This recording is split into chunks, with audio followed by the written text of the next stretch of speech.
Dear self, okay ka lang ba? Kaya mo pa ba? O baka naman nagpapanggap ka lang na masaya kahit hindi naman talaga? Self, magpakatatag ka ha? Kasi walang ibang gagawa niyan kundi sarili mo lang.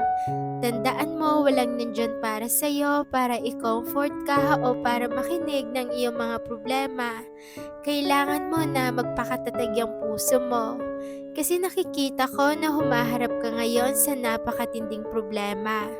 Kaya parang gusto mo na lang sumuko at magpahinga. Pero self, paalala ko lang ha na pwede ka magpahinga. Pero hindi ka pwedeng sumuko. Kaya self, pakatatag ka ha kasi walang ibang gagawa niyan kundi sarili mo lang. At kung hindi mo na alam self kung sino yung lalapitan mo, huwag mong kakalimutan ha na may Diyos ka na palaging nandyan. Lumapit ka lang sa Kanya.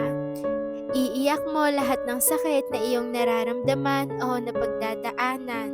I swear, gagaan yan.